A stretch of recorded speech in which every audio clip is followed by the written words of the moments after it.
Welcome, everybody, to the Nottaku Podcast. This podcast, we're going to talk about this season anime stuff.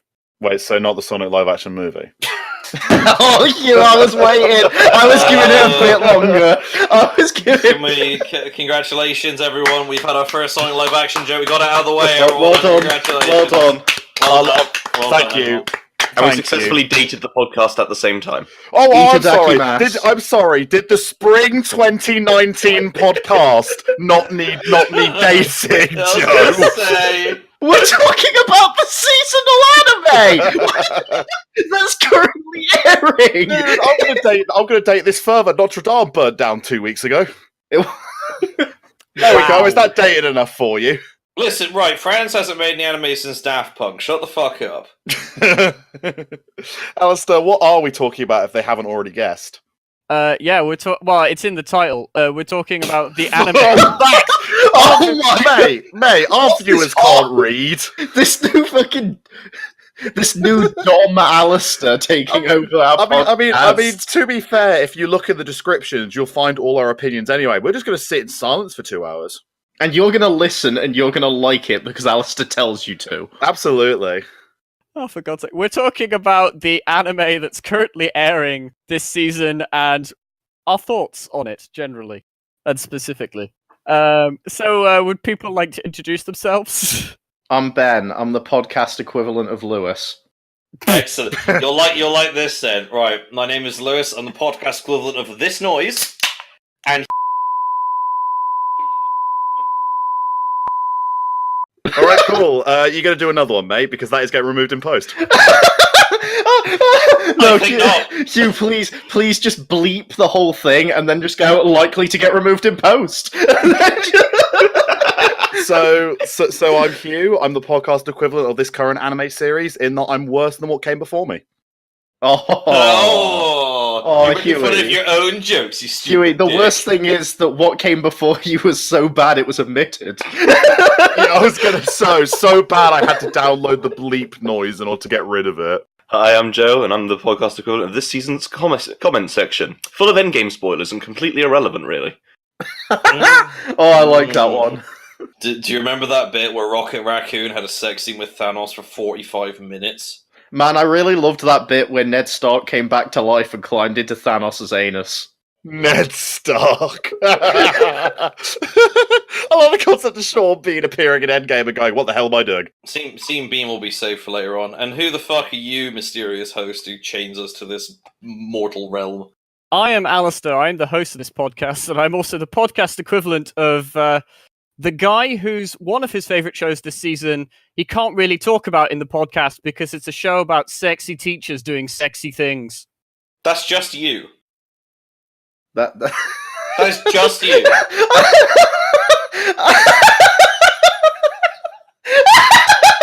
Besides, you'll be hearing all about sexy teachers doing sex things because I'll be describing my life. Yeah, I was going to say, me and Lewis are here, so, we've got it covered. I've got as far away from the mic as possible in this. Thanks, bud. We'll see you in 10 minutes when you've calmed down. See you, mate. It's all right. So tell me, Hugh. Oh, God. Dear God. So we're back from Mr. Snip Snip Mark 2. I was going to say, that's bleeped out again. This is all getting bleeped, by the way. It's all getting bleeped. Oh, 100%. Right, Lewis, me and you want to talk about Dororo. Do I want to talk about Dororo? Do you want to talk about Dororo? I want to talk about Dororo. That's good. So I would also like to talk about Dororo. Ben, get as far away from the mic as possible. You're still giggling. Oh, sorry, you're right. You're right. Yeah. So Dororo was started airing last season, and Oh God, the bed's dying. What does that have to? Can you also bleep that? The mic was picking it up. Can we get that bleeped? Is this bleepcast? Can we get that? Yeah, bleeped? no, 100%. You're not allowed to say that in the modern day, Ben. That's a bit sexist, actually.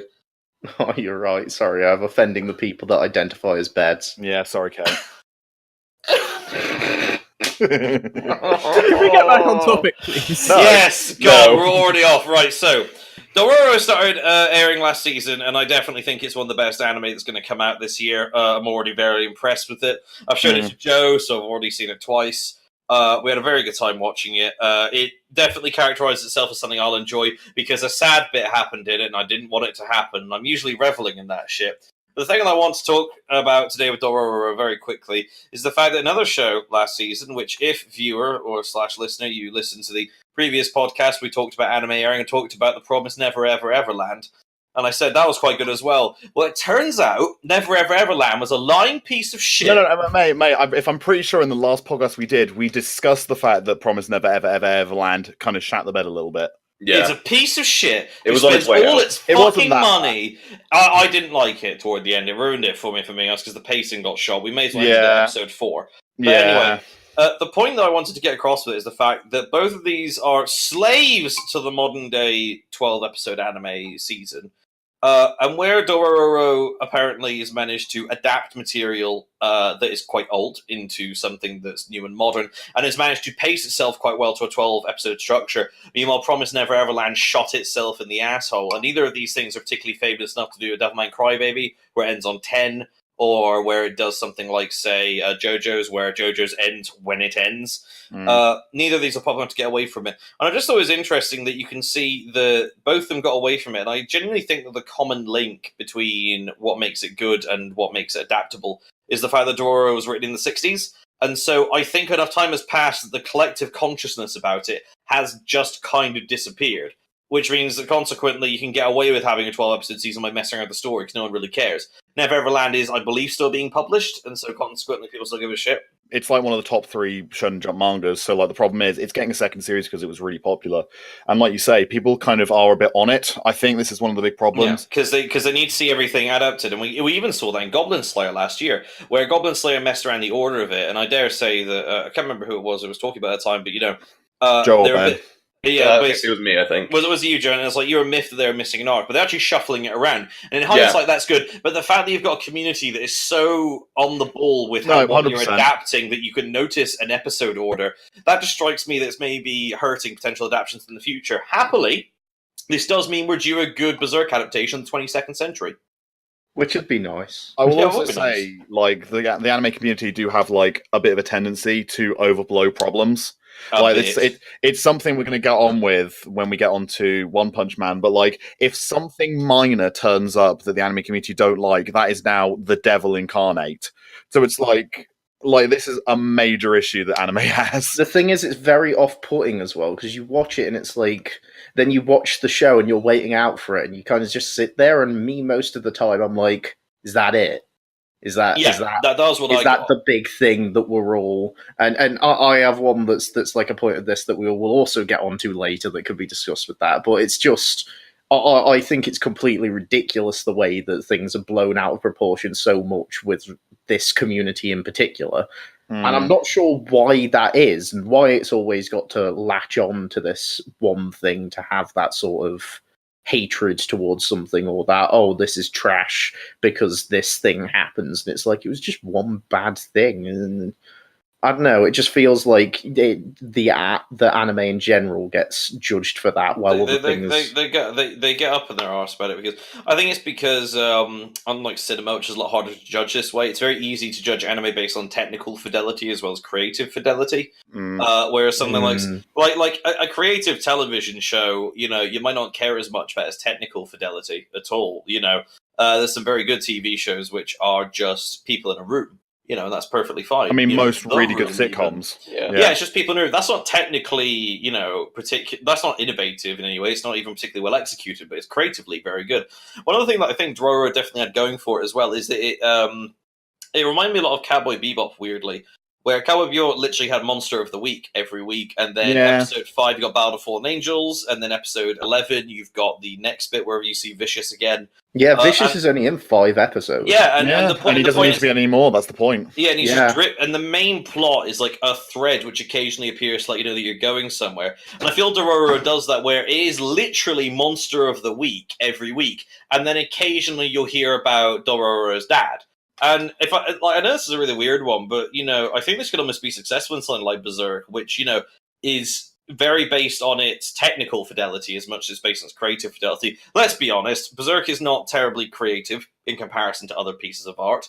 It's very technically proficient, however, is what I'd say. It does what, the dark fantasy stuff, to the best of its abilities. It does it well. Does it very well. But but it is like, Brooding Man has misery wank. I love misery wank. I'm prone to them myself.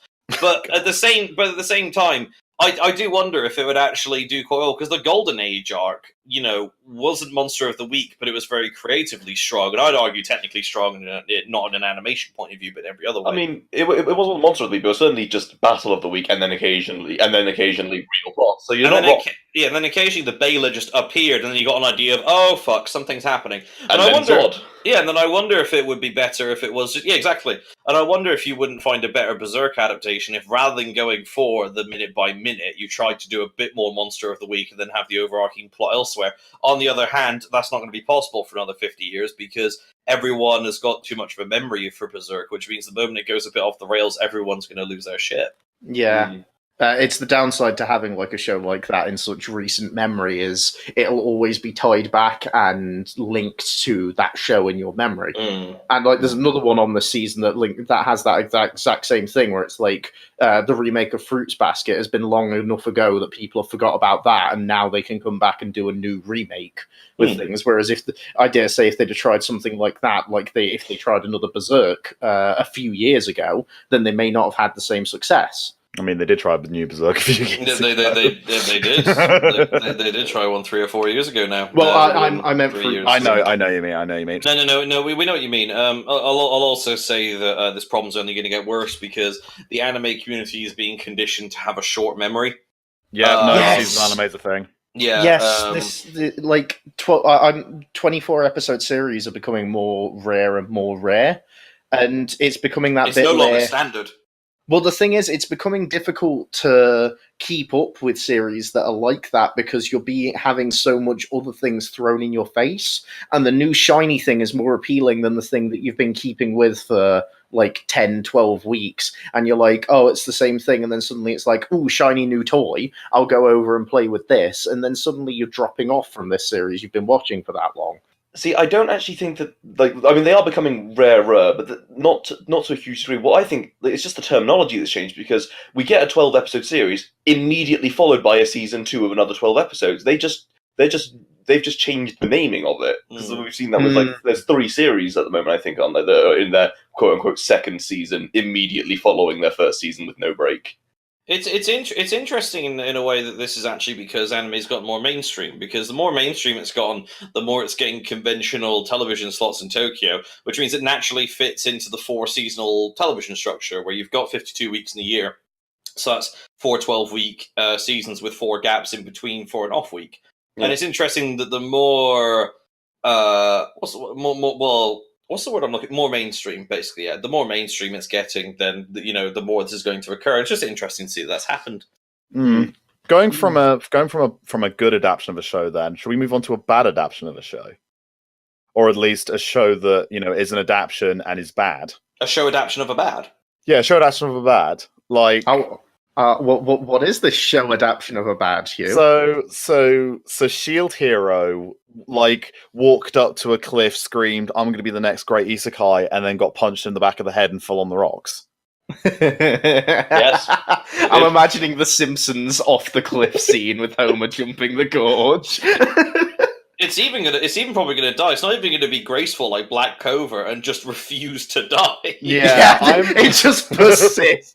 It just persists until episode 52, where everyone politely agreed it's gotten good, and it's like, how has it taken you a year? I think no, let's be honest, Black Clover, people haven't cumulatively agreed Black Clover's good. I think it's more on the lines of after everyone 52 watching it has. I think, yeah, but everyone watching it been watching it since the beginning. Watched it for 52 episodes. They're brainwashed. Their brain there's some kind of Stockholm syndrome happening. That is at that point, that is a year's worth of their life. They can't admit that they're watching a bad thing for a year. They look at the clock and they're like, oh yeah, no fucking, I love the way he screams. Yeah.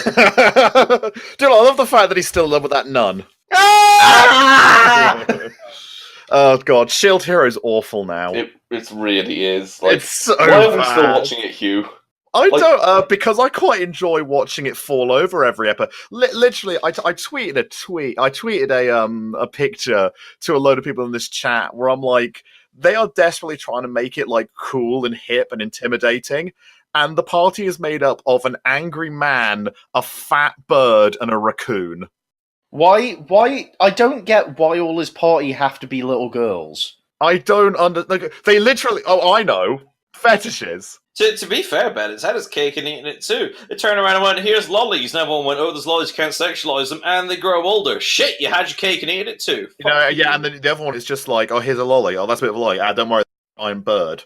I'll also say the concept of an isekai made of an angry man, a fat chicken, and a raccoon would be hilarious in any other setting. Oh yeah, 100%. With any other writers, yes. You have described Daryl and his pals go to anime land, and he's got a double-barreled shotgun. He goes around this comically overweight farm companions. Alright, this is the problem I'm currently having with Shield Hero. Like, I mentioned this in the last season thing, where I'm like, episode 5 felt very anime and generic. Like, Shield Hero basically cashed in all of its chips at episode 4 and then walked off. Yeah. And then, like, at that point, like, this is how I described it to you, Joe, where I'm like, it walked off, at which point the entire crowd is, like, waiting for something else to happen. And they're like, well, what happened? Like, it's just like, Shield Hero's walked off. What do you mean Shield Hero's walked off? It's walked off. Well, what are we going to do? We've got 20 more episodes to do. Turns to the scrawny guy that's wearing, like, the I Love Isekai shirt. They just pick him up and throw him in the middle and just go, do lolly things. And he just kind of sits there and goes, she grows older! No! Just kick the enemy in the balls with the chicken. Yeah, Why exactly. Isn't he supposed to be some douchebag that's Kick actually him made out in to the be balls! Kick him in the nuts! Yeah. just like, I don't know, Raftalia, meets the people that, she knew when she was a kid, but she's grown up now. Okay, interesting concept. What are we going to do with it? Nothing. She said, Nothing! Good, Jimmy! Right, Joe, you get a promotion. Good intern! But you're not wrong is the issue. Like, they literally solve every problem on screen within either the same episode or first thing next episode. It's adventure game problem. Well, the thing is, you can argue that's a clear comparison to the good show that we were just talking about, where it's, as Lewis says, very Cowboy Bebop-esque in that it's episodic monster of the week, and you know that monster's going to be solved that week, but there's still reasonable tension and reasonable worry about things, even though you know the monster will be defeated this week or the next. It's still like that, and then there's the counter-production of Shield Hero that's just, the problem's going to be solved, there is no reason for tension or anything interesting. The problem is we care about Hyukimaru and Dororo. We don't give a shit about Shield Hero and his party, do we? I'm at the point now where, like, I lost all respect for Shield Hero in, like, episode 7 or 8, where Shield Hero basically did an episode where you had this undead zombie dragon, and the chicken lolly, like, launched at the zombie dragon after, like, 5 minutes of fighting and just gets eaten straight up. Like, red liquid goes everywhere. And I sat there and went, hang on a minute. This could be something. They could have just been spending 3 episodes doing generic isekai in order to put you in a false sense of security, to then drag you kicking and screaming back into depression. Ooh, this could be interesting. And actually, no, it's just because she ate a load of red berries. She just ate a load of red berries, and when she got eaten, they got squished out of her. Oh, fuck, I just realised something. Oh, go on. Death Note's a reverse isekai. Yeah, it is. Oh my god. Mate, it's fine. So's Fate. I knew that. Yeah, Recreators Rebels in it. We already knew about Faye, but like Death Note, though, damn, it didn't even occur to me. There we go. We've got a thing. To be fair, so's Hinamatsuri. Yeah, who gives a shit? Yeah, it is as well. The 12-episode season. I've already forgotten about it. Yeah, to be fair. Good joke. What were we talking about again? I don't know. It's too forgettable. Rise of the Shotgun Hero. The Die Shotgun.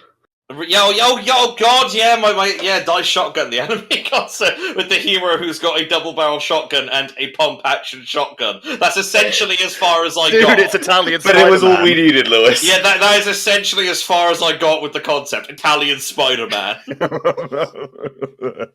Oh, dear. One Punch Man's really good, and everyone And everyone who thinks it's not good because it's being done by JC staff can piss off. They probably wouldn't have noticed if someone hadn't pointed it out. I completely agree. Can I confess something, gents? Go on. now that it has been pointed out, it does look pretty bad. It doesn't look as good as season 1. It does not look horrific. It doesn't employ slave labor. No, exactly. Like they had to pay their animators. Right, can I just quickly get this out of the way? What's everyone's favorite silly acronym for One Punch Man? I'll open with Solitary Strike Mike. Single slap chap. One poke bloke. Oh, that's good. I need to think on this one. I've never thought. Right, Alastair and Ben, you've got the One Punch Man conversation to come up with it. Okay? To be fair, there's the female version, One Kick Chick. Oh, he's taking it. Mono Pump Chump. That's good. Anyway, the good ones now.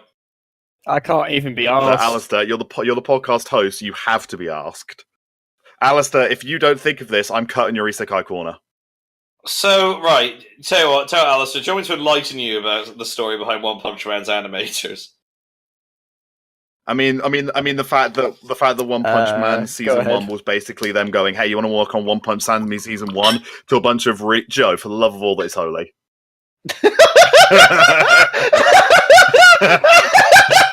I'll open it away from the mic next time. Dink! Glub, glub, glub, glub, glub, glub. Also, I'll say right here, right now, Hugh, I was going to say something around those lines until you said all of it, basically. So, I wouldn't even bother now, if I'm being honest. Right, basically, so they went onto the internet and were like, you've made a good video, you can draw, hires a bunch of people on the fucking cheap, and just decides that they're all going to go work on One Punch Man, and then they don't get paid as much because they're, not typically animators.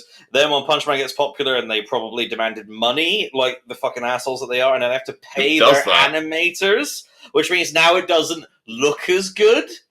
It's been injected with filthy capitalism, and that's God damn it! It's been injected with people needing to have a living wage. In my slave labor. God damn it! If I'm going to watch One Punch Man, I want One Punch Man looking like the greatest thing that's ever come in my eyes, because the literal blood, sweat, and piss of a Japanese animator has gone into it.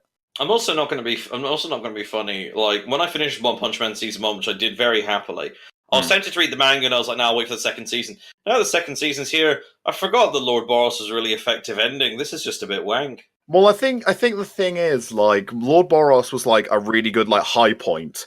And this second season's kind of just gone, and now more. And I'm like, I'm happy with more. Like, I'm very happy with more. But at the same time, I'm like, you've literally reached a character that can take 2 hits from Saitama, and, like, is having his version of Saitama's crisis and resolution.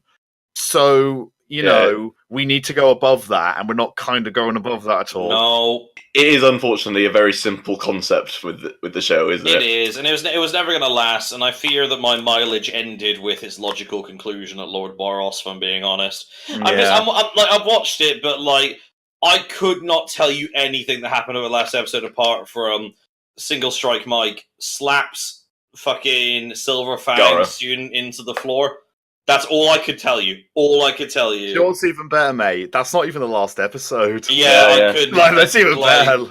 I literally couldn't fucking tell you anything that's happened these last few episodes. I haven't read the mangas or anything, so I don't know anything that goes past this point, but I'd be quite happy if they do just kind of do a big villain of the arc, gets his ass kicked by Saitama, as we saw, just doesn't actually know anything about it, about who he is or anything, and just has to come with the terms. He just lost and is just going to be following this guy for the rest of the series, and he just has to deal with it. It's like, no, I'm not the best. Fuck.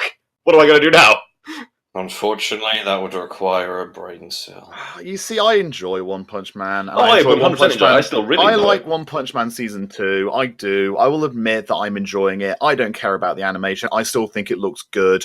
I'm liking the fights. I think the second episode where Fubuki turns up and you've got the Genos Sonic fight, I still think it's really fun and enjoyable. Mm-hmm.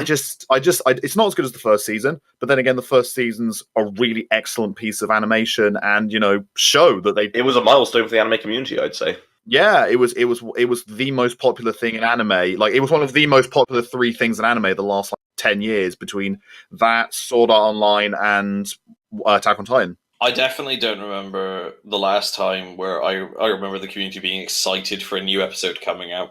Mm. Yeah, definitely. I think ReZero is the most recent one that kind of like, but like not, it's just not as much. But it won't grab it as much. Well, ReZero wasn't talked about around water coolers in like normal places. Yeah, it's just like, and as I said, One Punch Man's hype was unanimous. You didn't have anyone giving it like bad lip at all. ReZero, people were still a bit divided. Yeah, because it was an isekai, to be fair. Exactly. Yeah. Dear. Just like One Punch Man. Indeed. And speaking of shows that came back after a while. Whoa! Ben Alastair, what have you got? Come on. I mean, Alistair's not seen it. No, not fucking. Oh right, yeah, of course. Give me a one pump bloke. Come on, you want one poke blokes? Come on, let's go. Odin Plunk Kunk. Oh yeah, I'll take that. That's all right. Yeah, no, that's all right. Actually, yeah, that's fine. I like plunk. That's a good use of a noun. Alistair? Alistair? As far as I got was a different thing for saying the word one. That's as far as I got. Anything to the power of zero. Anything to the power of zero. Yeah. Wallop Jessup. Anything to the power of zero, Newton's second law, circle with a man, what's this math cast? D minus CB. Dude, I didn't realise this was the first season of The Simpsons. That's a joke no one's gonna get. Yeah, I got nothing. Like all of the Simpsons writers were mathematicicians. Can we bleep that? Actually, I don't think you're supposed to say that. No. Oh, sorry. Yeah, sorry. So speaking of maths, I think how do you use a 3D maneuver gear? Racist. I missed that completely, mate. I was busy calling. Sorry. I was busy calling Hugh racist. I'm not gonna lie, I missed the entire One Punch Man conversation because I got a fucking notepad out and started trying to think of shit. And that is the perfect thing. That, Ben, is why you provide us with perfect podcast material. So can we discuss the grammar of Attack on Titan? Right. Attack on! So, yeah, here are your options. Attack on! Right. You Attack made on Titan. That joke. Yeah, I made that joke when Hugh was delivering his Japanese class. And I must have gotten it when the room was perfectly primed, because I swear to God, I stole the audience with that joke. When we were talking about Attack on Titan, makes no fucking sense in English language, and I just said, well, it makes sense to put a comment there, like, Attack on Titan. Like, and just, I lost the room for 5 minutes. Yeah, I don't know why the room, it's longer than 5 now. I don't know why, but basically you've got Attack on Titan, Attack on Titan, or Attack on Titan.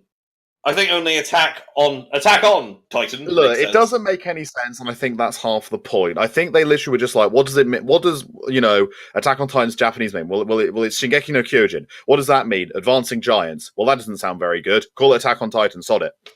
Advancing Giants isn't even I think that that bad. sounds fine, yeah. I will also credit that is Miles's joke with the Attack on Titan. Because, I mean, it's as you say, it's either, as you got Giants, or it's a mech show. It could be either at that point, just Advancing Titans. It could be. Advancing, I don't know. I mean, I think most, nerds call it Shingeki no Kyojin anyway, so, it's SNK, isn't it? Yeah, SNK. How does everyone feel about Season 1 of Attack on Titan? It's good. It's really very good. It. It's the show that got a lot of my friends back in school into anime. Literally my first ever anime series. I think it was one of the strongest starts I ever saw to an anime that I was watching as it released. It kind of fell after a few episodes because it did have there's that 5-episode break in the training camps. I didn't find that as good. But once it got back to the proper action again, it was consistently good after that. Hey, Attack on Titan, you've got pacing issues at the wazoo. Sorry, I can't hear you. I'm spending an entire episode with a bunch of people pointing guns at a bunch of kids when they're just trying to think of saying, "No, we're not evil." Sorry, I couldn't tell what you're thinking. I made Carbonari of the Iron Fortress. No, Attack on Titan, don't do it! Yeah, no! I've seen Attack on Titan Season 1 4 fucking times. I good. Really like it. It's good. It has... The only issue Attack on Titan Season 1 has is it's got pacing issues, but it's minor pacing issues. The rest of it's fine. I don't even think it's got pacing issues. I thought the training camp sequence was very well done. No, training camp sequence is not the bit I have a problem with. It's the first half of the second part. The big thing for me with Attack on Titan is I've never seen a show, interest in a show drop off so much between seasons. Yep. Because genuinely, I remember Attack on Titan came out when I was finishing 6th form, and it was like it was it. Like there were people who because I was already watching anime and stuff who I never even knew liked anime came out and was like, "Oh, this Attack on Titan's amazing," and I'm just like, "Oh shit!" People to actually talk about anime with us. People would randomly start singing the theme song. That doesn't happen. Just, like, and people that you'd never expect to it would just be like singing its praises and stuff, like Game of Thrones-esque. It was the popular show, and then season 2 has such a delay between it coming out that I genuinely heard like nothing apart from if I didn't like follow Crunchyroll on some social media where it occasionally posted stuff. And they're just like, by the way, Attack on Titan season 2 is coming out. That's all I really heard about Attack on Titan season 2 because it had been so long in between that people were just like, I guess I can muster hype, and other people were like, well, I've died off because I only really got into the medium for Attack on Titan, and it's been so long that nothing's moved on to other stuff now. My tastes have changed. Yeah. The studio made a terrible, fatal mistake with Attack on Titan is they had a gem of a really popular show and they didn't capitalize on it and just left it when they should have actually done a second season because they had the fucking material to do so. A lot sooner, unlike what another studio did on Sword Art Online, which is pump it out. Strike when the iron is hot. They did it. They got it right. But they did the correct thing, which is they kept going, and when they had a gap, they went, okay, let's give them a movie to like bridge the gap. Trash. Like it kept the hype up, whereas Attack on Titan just lost all of its hype and hasn't got it back. Yeah, you're bang on there, Alastair. Yeah, no, you are, mate. It's just like Sword Art Online did everything, as much as it's weird thing to say, did everything right because it just didn't let up on its content. And even when everyone sat there and was like, "God, it's not that good," they didn't let up, and now we've got the series that once again is living back up to that sort of come around to being good again. Yeah, I mean, shows, movies, books, games. It's literally done everything. It's the kiss of animes. It's literally marketed everything possible. Can I make a suggestion that Attack on Titan, I think, was although it's a case of timing, but that strikes me as the series which bridged the gap between the old and the new guard with the way you watch anime. Oh, 100%. Yeah, 100%. definitely did. I think it also doesn't help that Attack on Titan season 2 wasn't very good, as far as I'm concerned. I have my theory about Attack on Titan season 2, which is literally that was the season of, oh shit, we have actually left this too long. Quickly get something out so we can bring hype back, and then actually put 12 episodes, boys. Which is, pump it out. It's literally what that feels like to me. It was like, okay, get 12 episodes out now because we need to bring hype back for this thing. But sir, we haven't got a natural stopping point for 12 episodes without ruining the pacing. I don't care. Get it out. Ruin the pacing, boy! And while you're out there, get me pictures of Spider-Man. J. Jonah Jameson just running fucking anime studio. Just running. J. Jonah Jameson. I would 100% want anything. Dead. Yeah. Oh dear. And then season 3 was mediocre, and then the newest seasons come out, and I've only seen one episode because only one episode's out at the moment. Watching. Season 3. This is season 3, part 2 of season 4. Okay, cool. Yeah, exactly. And it's really, really good, the first episode of it, and I'm waiting for it to, cack itself. However, they basically went, right, you understand exactly what's going on here. We're not doing a recap. The Titans busted through the wall. Right, cool. They're immediately fighting. Like, there is fighting and action in the first episode. It also straight up reminded me that Titans were scary. Like seasons 2 and 3, Titans stopped being scary to me. I'm like, they were just big naked babies. I don't care. There is a moment I'm not going to say exactly what it is, but there's a moment in the first episode of the new series where Titans went from being big naked babies to, oh god, Titans are the most terrifying things in the entire world again. Because suddenly they got like threatening. And I'm like, oh god. Confessions of a goddamn casual here. I still haven't actually even seen part 1 of season 3. I just never got around to it. It's fine. It's just... The issue is season 3 does the Civil War arc, and the Civil War arc has barely any Titans in it, and as a result, it's weak as all hell. Well, basically, that arc is the enemy is humans, not Titans. So you kind of that arc you forget that Titans exist and Titans are a really big threat. Kenny? Everyone should have liked Kenny. You loved Kenny. Didn't they already do that? The no one's seen Titans in 10 years or fucking so, and forgot that they were a goddamn threat. That was the first part of the show. That is the first episode. Literally the first fucking episode. Titans haven't seen a century. What if they appeared? What if they appeared? They appeared! The thing is, even if it was amazing, like Season 2 and Season 3, and they were like absolute showstoppers of shows, I still wouldn't care, because I just lost all care for that show because of the gap. I just forgot it existed. Like, I remember Season 1, and I still look back and go, oh yeah, Season 1. But I just... That was good. It was such a big gap. I think anyone that actually cared fully enough went and read the manga. Yeah, I think that's the issue I had. I read the manga 100%, and I was waiting, this is not the best bit, and they spent 24 episodes on not the very good bits. Well, the thing is, I had a slight advantage on that, the fact that my anime watching started, my main anime watching started much later than you guys. So I only had to wait like 2 or 3 years between Season 1 and Season 2, because, I didn't watch Season 1 when it aired. I watched it, one of the early years of my anime watching, but that was still not that big of a gap compared to everybody else. So my hype didn't die down. It's fine, mate. We'll recreate it for you. You're not allowed to watch ReZero. It's fine. He had the because Alastair got to watch all of Fate Zero in one go as well, and he always used to taunt over the fact that I had to wait in between at that cliffhanger that they leave you on halfway through. And then when Unlimited Blade Works came out, he was like, "I don't think I can wait in between," and I'm like, "How's it feel?" But I think you're Ben. Just. You're mistaking me with somebody else, because I didn't know you when Unlimited Blade Works was coming out. Well, there we go. No.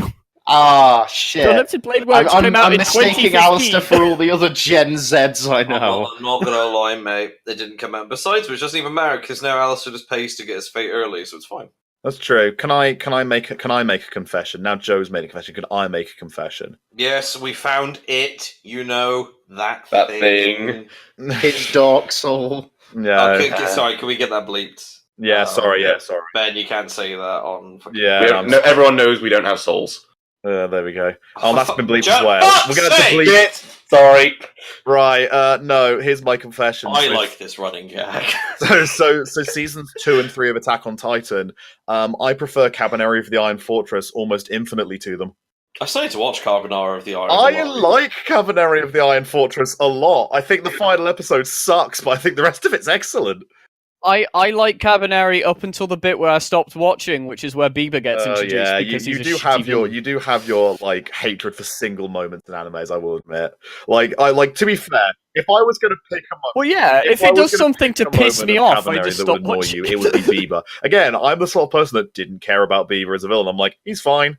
The final episode was just anticlimactic. That's all I felt about it. I was really excited to watch that final episode. Came back, it's a bit anticlimactic. Oh well.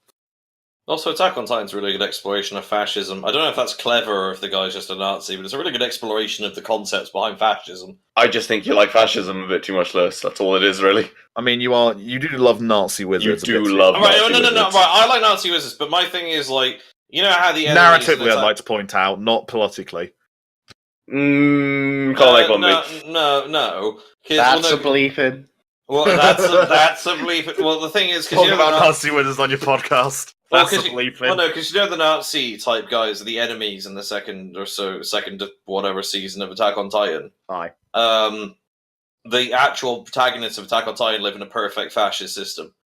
Because it's one where there is an unknowable enemy threat that if you don't unify behind, you'll all die. You're in an isolationist society. Everyone's got a role in life. Freedom is discouraged. It's literally a perfect exploration of fascism. I just don't know if the guy's clever enough to have done that on purpose. That's interesting, isn't it? I also do political fascism. You can fuck off. Play my game, motherfucker, then we'll talk about political fascism. I'm trying to play your game. He likes to. I'm Lewis. I made a video game. Piss. Piss off. I don't know, I'm Lewis. I made a video game that Hugh wasn't even around when it started running, and now I'm annoyed that he doesn't run it. Alastair, I'm sorry, the podcast has to go on pause for people to mock Lewis's creative abilities. Yeah, 100%. Yeah, he has to mock my ability to explore fascistic themes. Oh dear, Alastair. Lewis, fuck your creativity. Okay, let's move on to Fruits Basket. When I was going to have a nice segue to it, but you fucked it Oh, twice. it so wasn't I'm even not sloppy even- seconds. Jesus. Man, that's a bleeping.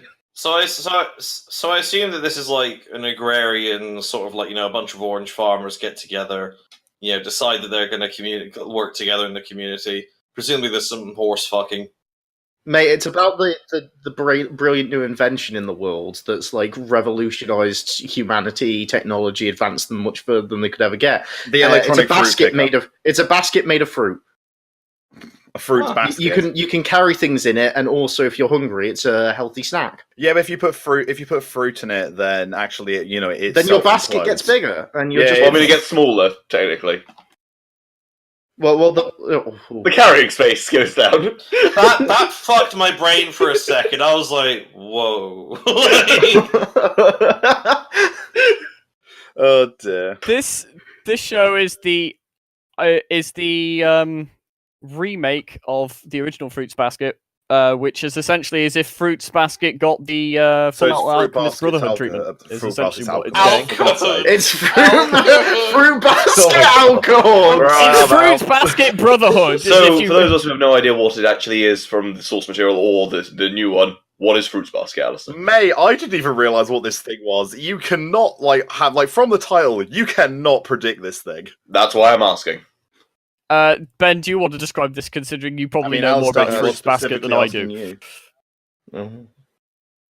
Okay. I Ben, can give you what I've seen of the 4 episodes. Thanks, Huey. You're going into the private chat. Oh, for God's sake. It is a show where this high school girl suddenly comes into a contact of this family of people who, when they are hugged by the opposite gender, turn into various animals, and these animals are the animals of the zodiac. Right. The Chinese one. And they have some kind of connection to that animal, i.e. they kind of like act like them and whatnot. It's not creepy harem. They switch when they have too much emotion within themselves, and like they get too angry, they will switch into the animal form. They get too sad, they'll switch into the animal form. However, it can also be triggered by coming into physical contact with the opposite sex. And the whole thing is that each of the people has some form of trauma related to them in the family, and that relates to the animal in the zodiac that they correspond with, and it's about overcoming that and overcoming the issues and things. It's as dark as it is light-hearted at points. Like Stoic is a better. I was going to say it is not dark in any capacity. Not dark, but like it covers a lot of serious topics and has a lot of. Oh no! This attractive man got slightly sad because he's attractive and people don't look at him correctly because he's too attractive. There's literally the first problem that it deals with. I'm so attractive that my life is suffering from being too attractive. And I'm sat there like, this is the most shoujo problem I have ever seen. Yeah. I can't open up to people because I'm too it is attractive. a shoujo. I'm literally so attractive that everybody gives me space because I'm so goddamn attractive. And I'm just sat there like, yes, finally a character I can relate to.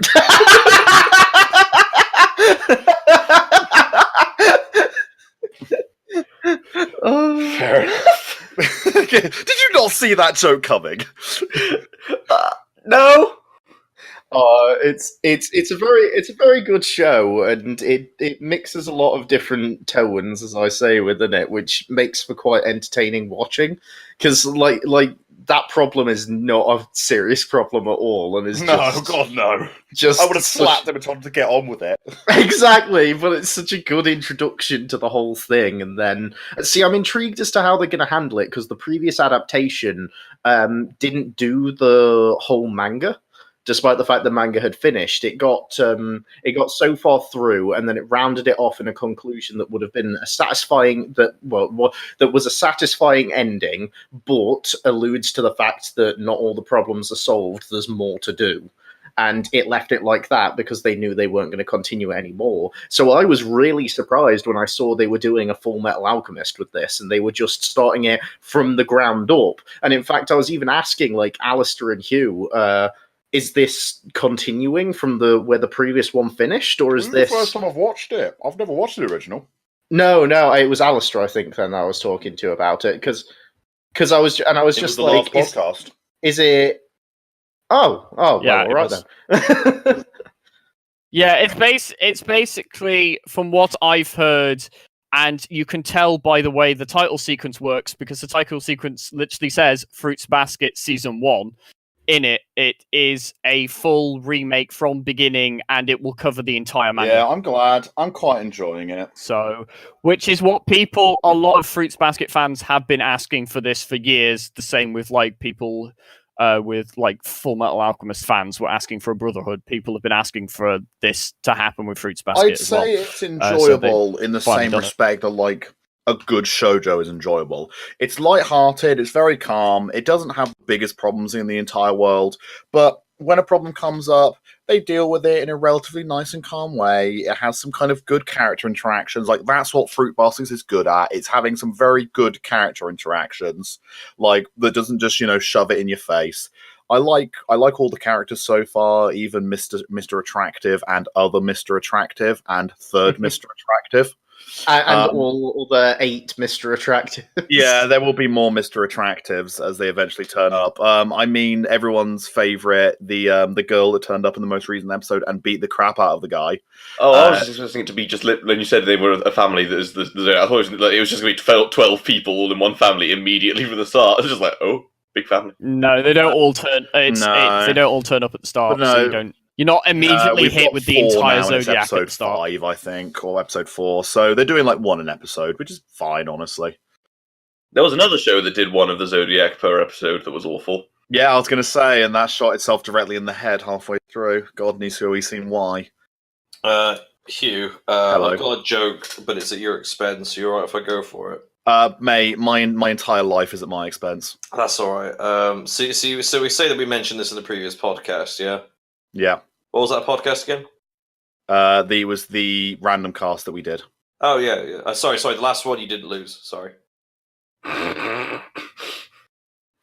right, okay. I sat there for like a good 2 seconds and then went, oh yeah. So our audience doesn't know about the conversation about Fruits Basket's fresh virgin territory! But they do. That one was the one he just said. That's the last one. Perfect. It's almost as if, Lewis, I know what kind of content I'm putting out. Dear. For context, viewers, we recorded the podcast and I lost it. I straight up lost it. Like, it's gone. I don't know where it is. It's gone forever. Anyway, oh my god, I like Fruits Baskets. Fruits Basket. It's like Demon's Souls. Yeah, Demon's Souls. Fruit Baskets, Fruits Basket, Fruit Basket, or Fruits Baskets. Fruits Basket. Fruits Basket. Mr. Attractive and the girl that lives in a tent. Is that fruits with an apostrophe, by the way? Or No, so this is way more important. It is without an apostrophe. So the basket does not belong to the fruits? No, it is a basket that contains fruits, or it is a basket made of fruits. Alastair, you look like you've got something to say. Fruits Basket was one of the shows that I had had an eye on for a while of like, oh, should I try this? Like the old one. So I just decided to watch it now when the new one's coming out. Because I was originally like hesitant to watch it because it is a shoujo, and some shoujo, like, it's very rare for me to actually like a shoujo. Like, there are very few that I actually enjoy because a lot of them are very slow, boring, tedious.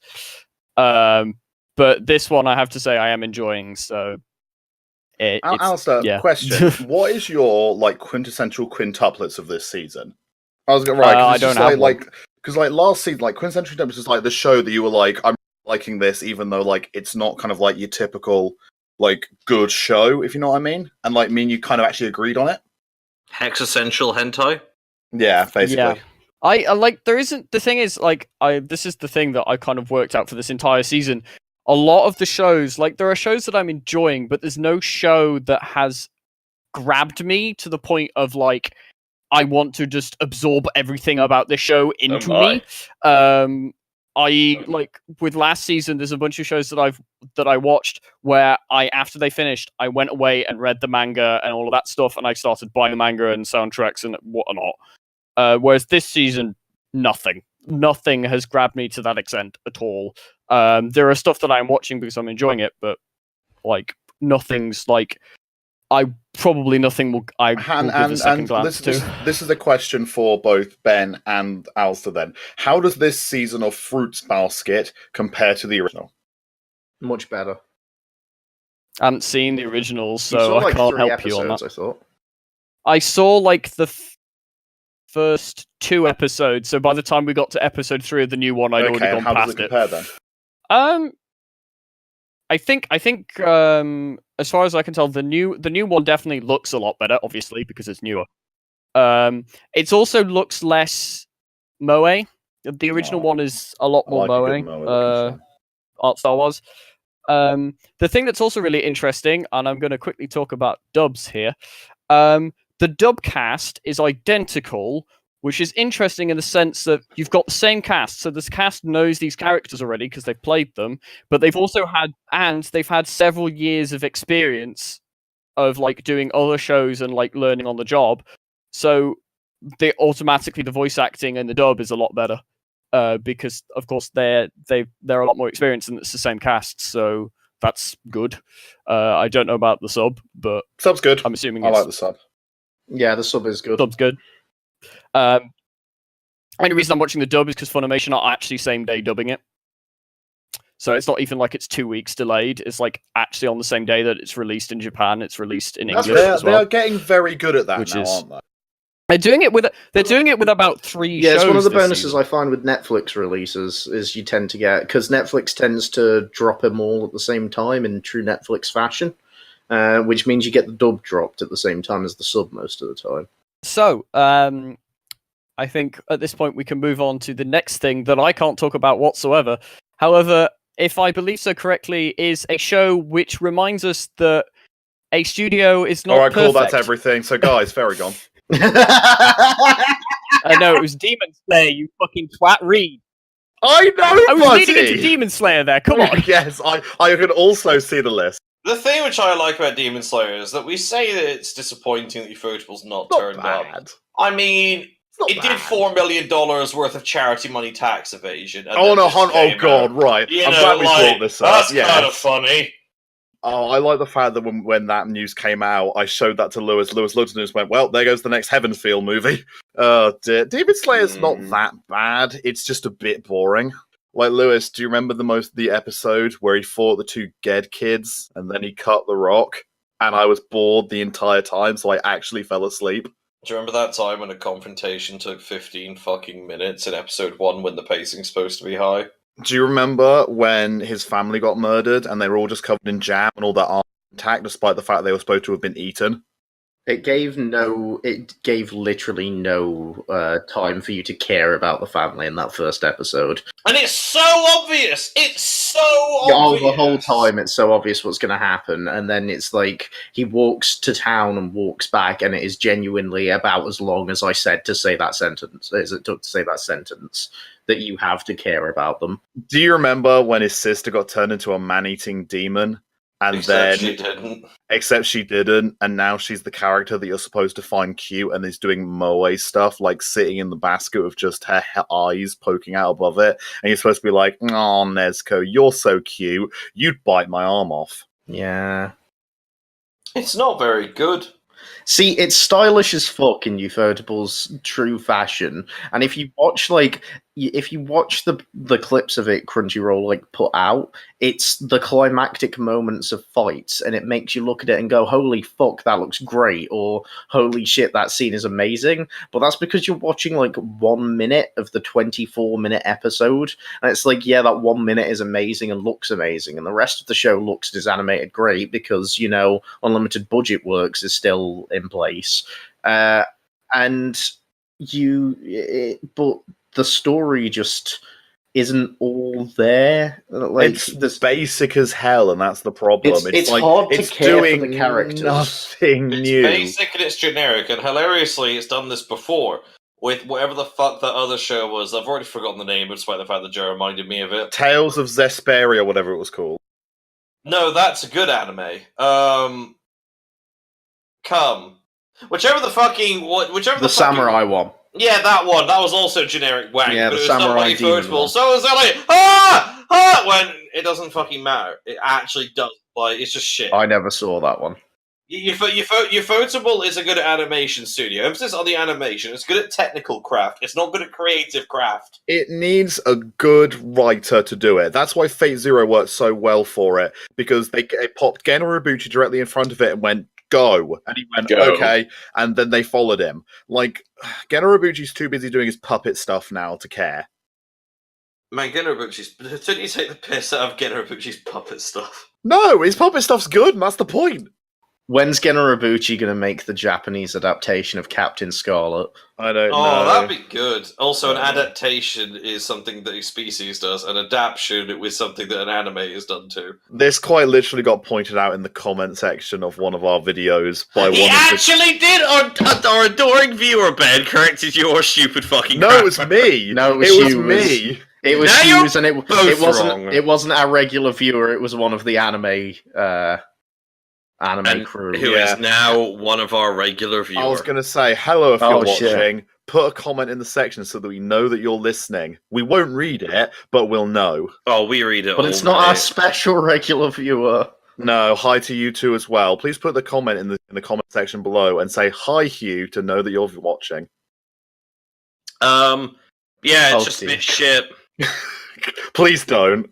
He won't reply. He replied to you. How's Fairy gone, Hugh? I don't know. I'm not watching it. I don't watch crap.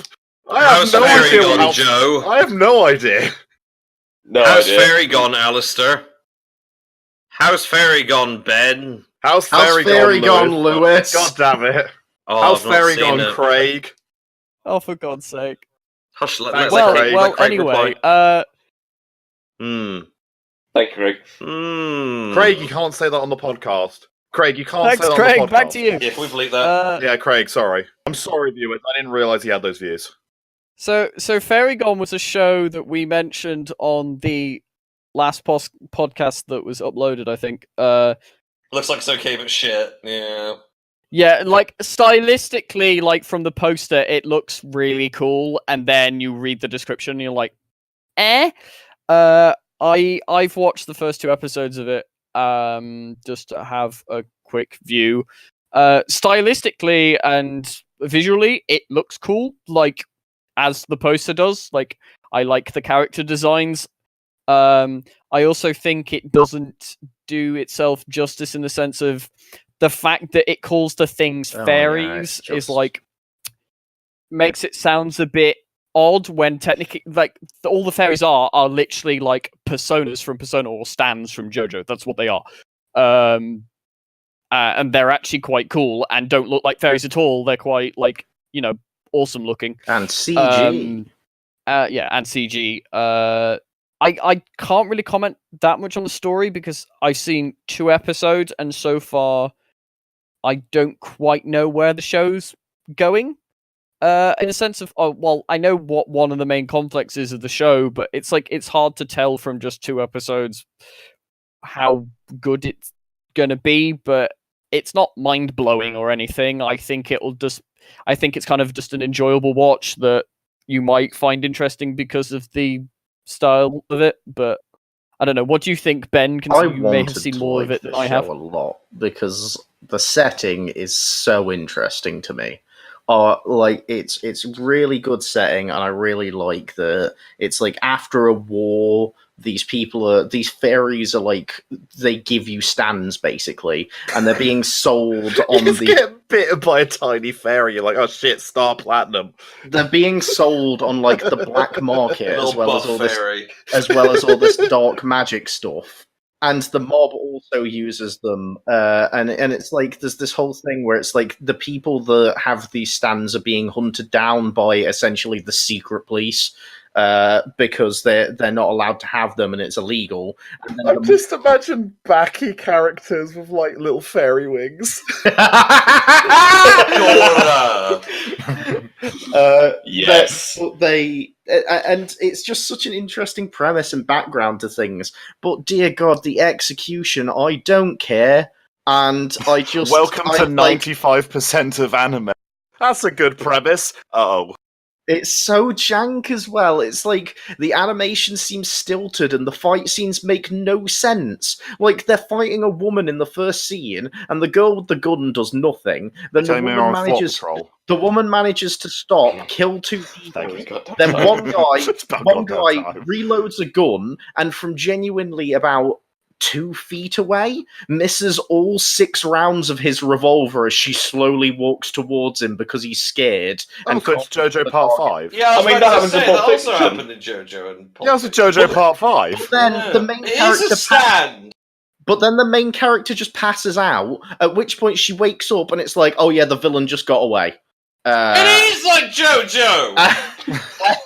and then they're just hunting in the street, and there's a big fight in the street, and then once again, they genuinely say 2 lines to each other, 2 of the main characters. And then a roller falls out of the sky. Oh, the main character, the villain got away again. And is JoJo! And the whole story revolves around this girl is searching... No! This girl is searching for another girl as they ran away from their village. It is JoJo! Hang on, wait, let him finish. And the girl is like 10, and one of them clenches their fists and goes, I'ma get that guy that burnt our village, ran off and left the other one in the forest to die. The other one in the forest is now just there going, I now have a giant rifle and want to find you, but refuse to use my rifle or ever take a shot at you. I will just run after you and yell your name repeatedly. It is JoJo! No, fuck it. It reminds me, I said last, it reminds me a lot of To the Abandoned Sacred Beasts, which was also good but shit. I know it's really not helpful. There's fuck all shows in the time period that this thing is set in, if you know what I mean. No, I know exactly. Which is a shame why it's squandered. Although I must say, the bit that threw me entirely, because I'm like, this time period's great, and I hope you had the same reaction, Alastair, is why the fuck did that car have 8 legs? Oh yeah, no, that bit weirded me out. I was like, why the fuck car does it just have 8 legs and crawls around? Wait, do you say the cars can grow more legs? It is JoJo! You're right. I forgot the premise of JoJo of cars can grow more legs. That's part 2, Ben! That was only funny, like, the first time. Cars does grow new legs! It's superior German technology. Superior as technology. That wasn't me. It's a real. Yeah, that was me. Because I don't give a shit. Have more confidence in your actions, Joe. It's fine. But it's kind of very gone as a show where it's like it's a real shame because it's kind of the thing where it's a real shame because it's a kind of the thing where the idea behind it, the setting, the like time period, and what it looks like, and all of that stuff. It has so much promise and potential, and it just wastes it. There's not enough shit made in that time period. There's so much stuff you can do with it, and it's just a bit wasted. I still feel like anime doesn't really know what to do with guns. I know it's a because you can't. I know it's a really weird sentence, but like every single combat anime I can think of, for the most part, uses swords or magic, right? And magic is rarely magic. Magic is more just energy you throw at each other. Or alternatively, you've got fists. Or alternatively, you've got sports-based superpowers. And I'm not joking with that. It just like Kuroko is amazing. To be fair, Yoshimi Yama's pedals the same thing. Anime knows how to make basketball look good. It knows how to make sparkly magic look good. See Toho. It knows how to make swords look good. See every other anime. It's Chinese. I'm afraid. I'm gonna kill myself. But that's Lewis, don't do it. same You got so fucking much thing. to live for. Oh no, it's the same fucking thing. But you won that award for your Stoke. Oh no, don't time date this. No, everyone knows Oh, about I'm that award. sorry. It's in the papers. But I still like the fact that it's like best gun battles in anime, and the fact that hopefully you all who have seen it thought of the Madoka Magica gunfight, like. Oh, I just went straight to Trigun. Or Trigun. But the fact that there is like a discrete list of like what animes have done guns well. Oh, these ones. I don't think anime knows. Two. I don't think anime knows how to deal with guns. Because it doesn't know how to deal with guns, it can't deal with that time period. So people keep shying away from it still because guns are so intrinsic to the themes of that time period. Fine. But then again, that's on Netflix, so you know. It's not an anime because it wasn't distributed in the East. See, I don't think it's necessarily guns, because, like, the second you said guns, I'm sat here and I'm just like, you know, Baccano, Cowboy Bebop, 91 Days, Bungo Stray Dogs. I will contest the gangster ones, because those don't have guns so much as guns are a plot device. There is no... The guns in Bungo Stray Dogs. When I say a fight scene with a gun, I almost don't even mean Bungo Stray Dogs, because against spoilers. I mean, like, you know, an anime where you'll have a 5-minute sword fight between two characters, or a 5-minute energy flame match. You don't get 5-minute gun fights. There's no anime version of John Wick. No, you're right. I agree with you there, Hugh. This is going to be a slightly left field thing, but actually, I think the best gunfighting fights that I've seen Ruby, in I'm anime, punching something. No, are from the second season of Sword Art Online in the Gun-Gale arc. That's a gunfight. Well, because they had a sword. That's a gunfight when they have a sword. Yeah, no. He has a sword, yeah, but but who people wins? have guns, and it's Technically, it's a draw. Sniper Chick. What about... Her name is Sinon. On the John Wick point, what about Gangster and Black Lagoon? Yeah, right. I won't contest those. My that is true. The fact that it took you several minutes to think of it is my point. Like, is it like I'll agree? Black Lagoon's got great gunfights. Black Lagoon's got amazing gunfights. I've not seen. Oh, got another Gunslinger Girls. That's not good gunfights. It does. It has some very tactical, strategic like the opening fucking fight where she fires a P90 through a door. Oh, mate, really? That pushes the edge of fast-paced combat. Yeah, but then there's the sniper that takes out the ones that are behind the couch and stuff, and then you've got the ones not the couch. Oh no, my Americanisms. I feel I'm not getting my point across well enough. Oh, I completely agree with you, Lewis. I just mean, like, there is no... When I say a fight, I mean Saber versus Lancer in Fate Zero. You know? That, like, you don't get that with guns. No. It doesn't exist. They don't know what to do with it. I agree. I think you're right, because like, even with anime bullshit superpowers and stuff like that, it's quite difficult to make a gunfight interesting, because the core concept is, guy hides behind cover because he doesn't want to get shot, and then shoots out occasionally. That's just difficult to make it look good and satisfy people who are gun nuts, who actually like what they, you know, how everything's supposed to look and all the proper shit. Yes, but I'm not disagreeing with you, man. But do you know what? When I say fight, do you get what I mean? I do, and I raise you Mami versus Homura. That was my opening thesis point. Yes, thank you. Right, that is my opening thesis point. That is the best gunfight in anime, and you're right. But the fact that is the only one that's even tried it, and that was in the hands of a master. Whereas this poor show never stood a chance, because the time period's so connected to firearms. What the hell is Sarazanmi? Anal persona. Good question. It's a show by the guy that did Yurikuma Arashi and the Erection Penguins. I was going to say, is that the Erection Penguin? It's Penguin Drum Guy, yeah. And it is very confusing. I'm conflicted on this show, if I'm being honest, because I feel like if I say anything negative about it, someone will turn around and go, you don't get it, and I don't, so I don't think I'm qualified to talk about it. At the same time, I did. Right, Ben, tell me if you had the same thing, right? Around about the 11 or 12 minute mark, I was like, the show's kind of losing me. I hope it doesn't do anything more weird. And then there's the frog song and dance section. And it lost me. It never lost me. I was just very confused. I get the feeling. All right, for reference, this is as close as we can get it. Right, some kids get turned into frogs for some reason, and then they go and hunt down people's weird desires, Persona style, by anally penetrating them. Aren't they Kappas? Yes, they're Kappas. Yes, and they anally penetrate you, and that shows your desires. Everything is symbolism, I assume. Everyone's got a box, which I assume is relevant for their desires. There's gay policemen. All the NPCs or like the non-standard characters are not weird characters.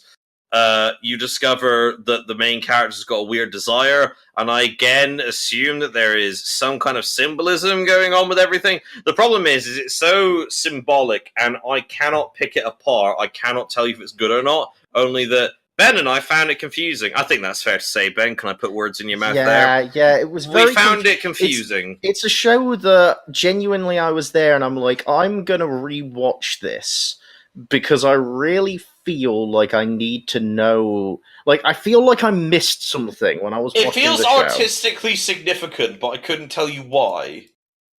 Yeah. Welcome to half of art, though. Like, half of Tracy Emin's stuff. This probably should be good, but I don't understand what it's trying to do. Well, that's the thing. Like, I think I enjoyed it, but I also think I didn't get it. I also get the feeling that if you have to clarify, I think I enjoyed it, you probably didn't enjoy it. Well, the thing was, it was just so confusing. Like, it's weird, but I don't know if it's good weird, and it's like everyone... It's very well presented, I'll say that. I think if it clicks with you, it's well presented enough that you'll really like it. If you don't get it, like Ben and I, it's well presented enough that it's not bad, but just you're sat there like, that's great, yeah, sorry, could you, like, just you're a bit confused. Whereas if you don't engage with the material, and I'm not sure how you, like, would be able to, like, how do I put it? To not engage with this material would imply that you understood it enough to decide you didn't like it enough in the first place, which is bizarre. So that's not going to happen. So either you get it and it's fine, or you don't get it and you're confused. It's not bad, it's just confusing. Which is weird. I see. I don't like weird for the sake of weird, I'll be honest. That's kind of... Some of my least favourite things in the world are weird for the sake of weird. Yeah, weird, but with good symbolism is me. That's got near perfect, like, symbolism in addition to also being really well presented and fucked up. This is just weird, and the thing, it's one of those shows where I think it's got this added layer of symbolism because I don't get it. I don't want to toot my own horn, but I think I can understand narrative symbolism, personification when I see it. At the same time, there's two barriers here. Number one, that personification could be Japanese. It's like every time fucking, like Alastair, Ben and I sit down and talk about Sekiro, and I'll be like, this is really cool, and then Ben will politely inform me, no, that's just weird Japanese bullshit. Oh, okay, cool, move on, right? So, for all I know, half of this shit could just be weird Japanese bullshit that I don't get, because I've never read the story of, I don't know, the time where the fox Wakimatsu. Yeah, Wakimatsu, the fucking box that got married in a barn, and now because of it you have to pray every winter, otherwise you get bad periods. I don't know, right? I was going to say we kind of had that with... We kind of had that with bad period. Just one with more blood, basically. Like, alright, believed. We kind of had that with Dororo, didn't we? So I thought a lot of stuff is actually because Joe's way more on it with his Japanese fellow. So whereas I'm there like, man, that's a really cool looking snake chick, and he's like, it's going to turn into a snake, and I'm like, why? Because it's got the dots. Oh, is that just a weird Japanese thing? Yes, all right, sure, whatever, right? Whereas, like, so you don't need to understand weird Japanese bullshit to enjoy Dororo. I get the feeling that A, you need to enjoy weird Japanese bullshit to watch this, and B, at some point, I guarantee you, the author has put in something like, why is it that they've all got Amazon written on the side, but it's Capazon as opposed to Amazon? And the author's gone, oh, that's just for fun.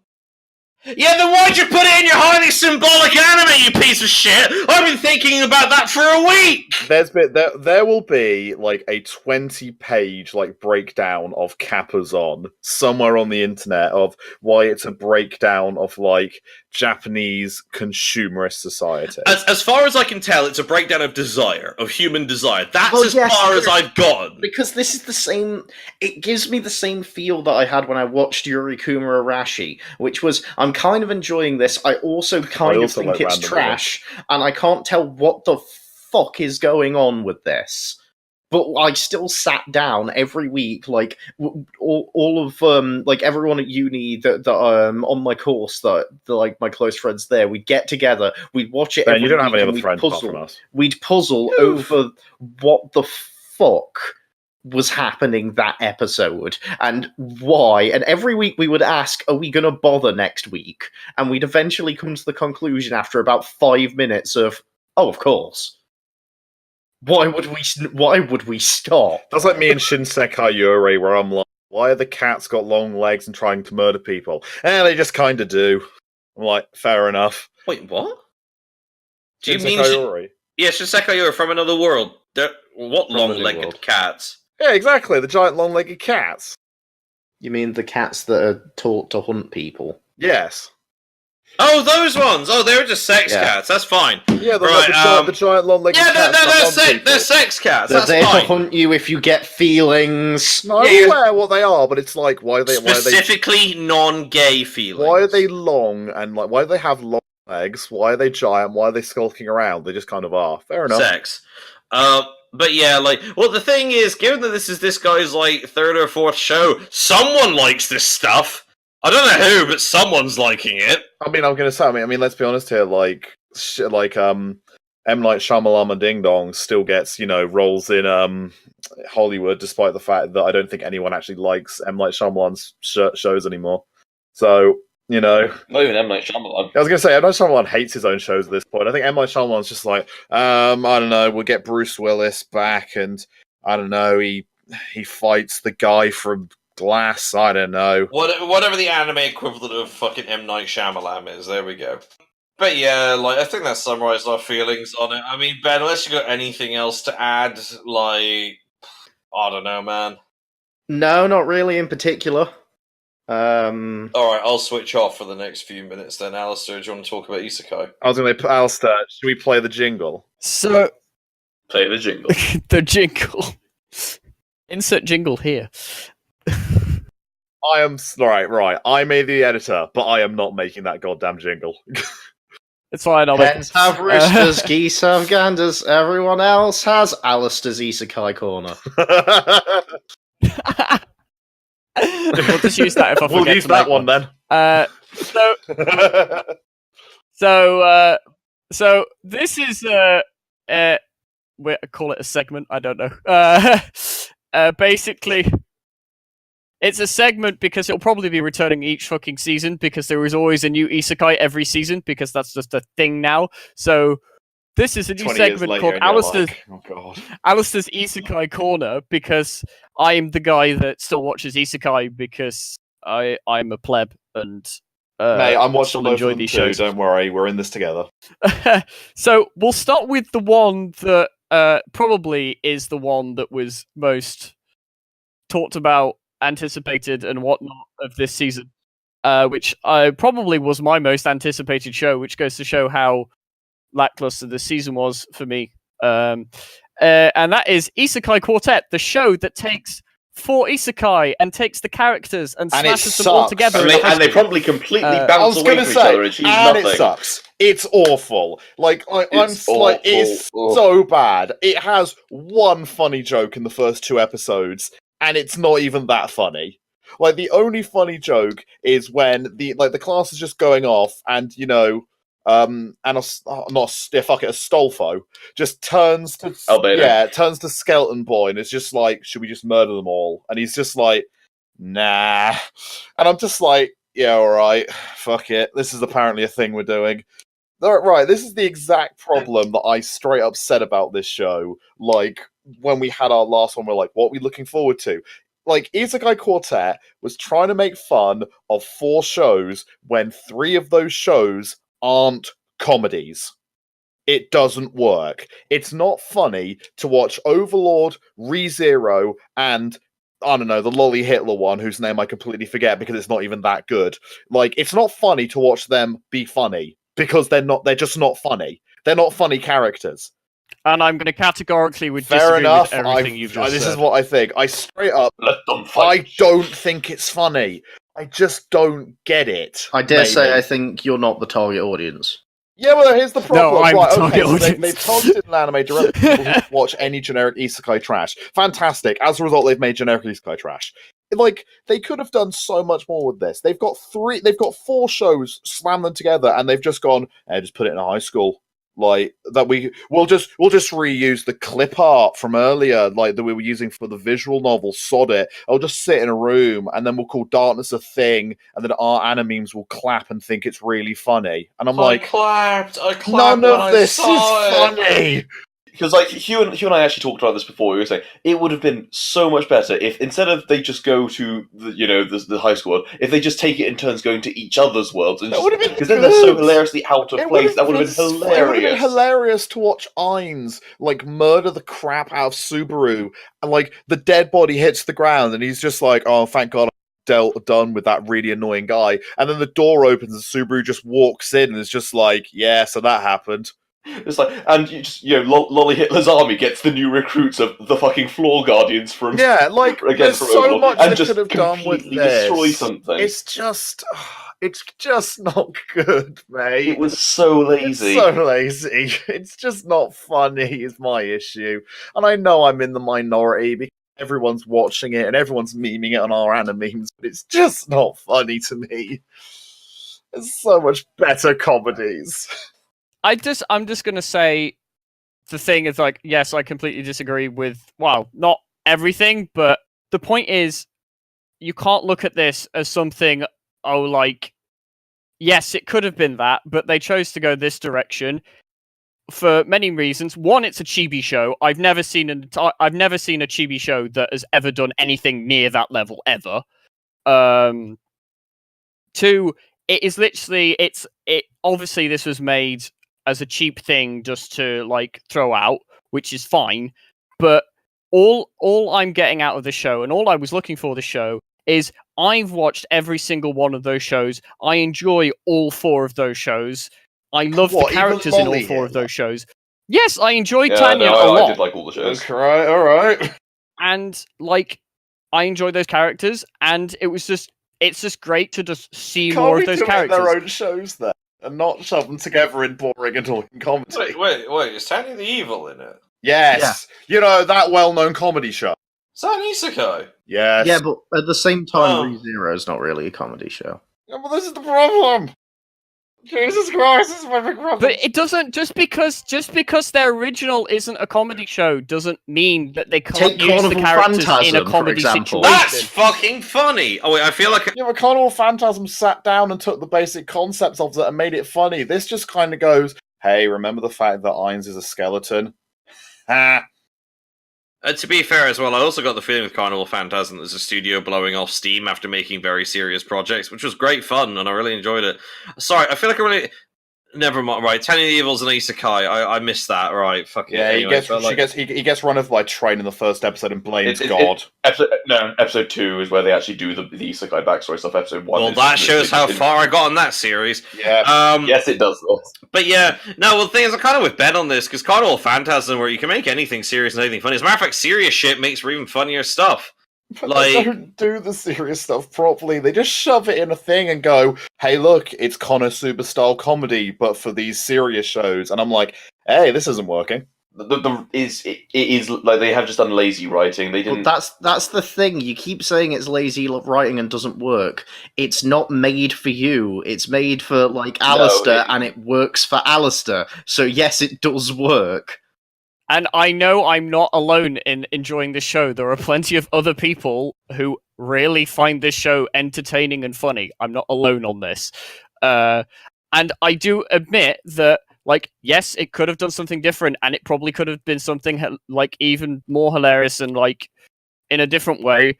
But like I say with Konosuba in particular, I'm just going to single that out as the example. Konosuba is a show where those characters, I have just fallen in love with those 4 characters so much that I don't give a shit what I see those characters in. I just want it, and I want more of it. And I don't care. I still don't think the Konosuba stuff in this is funny. Like, I think they've got different writers that don't understand what makes Konosuba funny. If it works for you, like, power to you. Like, don't let me stand in your way in any capacity. It's fine. It doesn't work for me in any way. I mean, that's completely, like, you're allowed to like what you like and you're allowed to dislike what you dislike. So, like, if you don't like it, it's not for you, obviously. I just enjoy it, and I think there are more, like, there's quite a few jokes in there that I thought I think they're funny. Yes, they're predictable, but they're still funny when they're played out in certain ways. Like, I still think one of the funniest scenes is from the second episode where they do the whole turn undead thing with Aqua against Ainz, and I still, like, even though that's predictable that she's going to do that, it's still funny when it happens, to me anyway. I personally found the Fairly Odd Parents Jimmy Neutron crossover quite funny, actually. I actually remember that. No, I remember that. Yeah. I remember that as well. Between the different art styles, it's actually different animation styles. The 3D. Hot take: series with different animation styles and drastically different tones work together as a comedy. Just saying. No, it's all right. I don't know. I mean, I haven't seen the show. Sounds like shit, which I wouldn't like. But, like, I don't know. I dare say that it'll just be, very funny as people are kind of in on the in-jokes of those series, which is kind of fine. It's like Attack on Titan Junior High, was it? Another shite show. Well, the thing is, I found it funny because I was in on all the Attack on Titan jokes. I actually got the manga of that. I was in on all the Attack on Titan jokes. Well, I mean, guess you're a miserable twat who doesn't like fun. Apparently so. I fucking hated that show. I also really like the Code Geass remakes. Why? Because it's marketed toward me. Yeah, but I like the Code Geass remakes, and it's not marketed towards me. Shippuden, Wise man's grandchild. Yeah, and so next, the other isekai, which is the new isekai of this season, is a show that can, as my example of a show doesn't have to be good to be enjoyable, which is Wise Man's Grandchild, which is this time, it's an isekai where a guy gets reincarnated as a baby boy and is picked up by, essentially, the Merlin of this universe. Is it like a genuine, like, carbon copy of Merlin from, like, Myth? No, his name is just Merlin. Okay, so it's just his name is just Merlin, and he's a super powerful But then wizard. the kid becomes the most powerful thing in the entire world by the time he's 16. But it's funny because he's socially awkward. Get it? I mean, the reason he becomes powerful is because what happens is, obviously, he keeps the memories that he had from his previous life, and he uses science to basically, because the way magic works in this universe is through, thinking what you want it to do, and he uses his knowledge of science to basically make spells this is better. where me and you differ, because clearly I was not paying attention to this show enough, because I didn't get the fact that he was doing science properly. I just got the fact that he was 8 years old and already super powerful, and I'm just like, so this is what they're doing, alright, cool. Because by the time he's 16, he's already the most powerful thing in the entire sodding planet, and I'm just like, okay, so how are they going to make him, see any kind of threat? And we're now in the episode 5, and I'm like, okay, so he's yet to come under any kind of threat. I'm still watching it, but also still similar to Jimmy Neutron. Yeah, indeed. In many ways, the first anime. It's sodium chloride. Sorry, I need to stop now. A big McThankies from McSpankies. What the fuck am I doing? What the? I don't know. Why is Mickey Mouse has brought the ass? Why are you like this? Hey, Lewis, do you want to see my drawing of a frog? Fuck off. That's great, Lewis. Alastair, I've heard this show's garbage. What's wrong with it? Everything. I asked Alastair, you asshole! He's the expert in trash around here. It's not Hugh's Isekai shithole, it's Alastair's Isekai corner!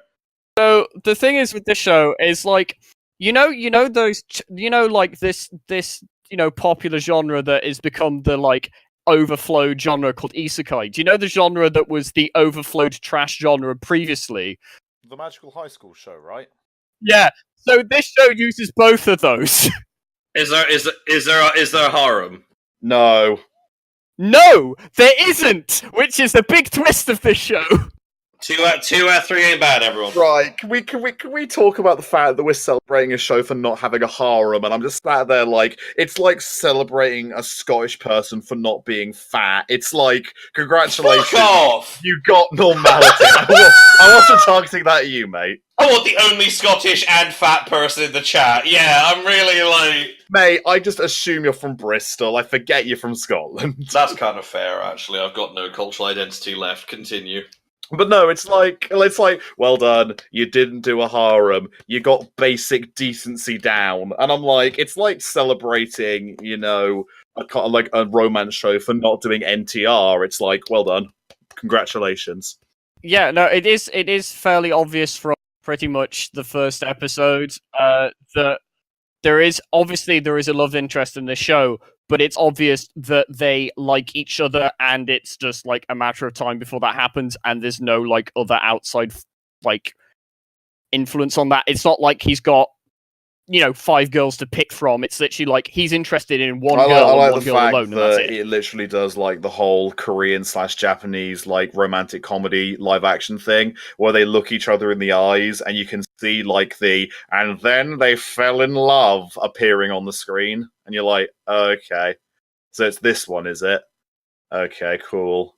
I'm gonna go get another drink. You just kind of carry on. I'll be back in a minute. You let me know how you beat the next boss. I'm going to assume it was with powerful magic.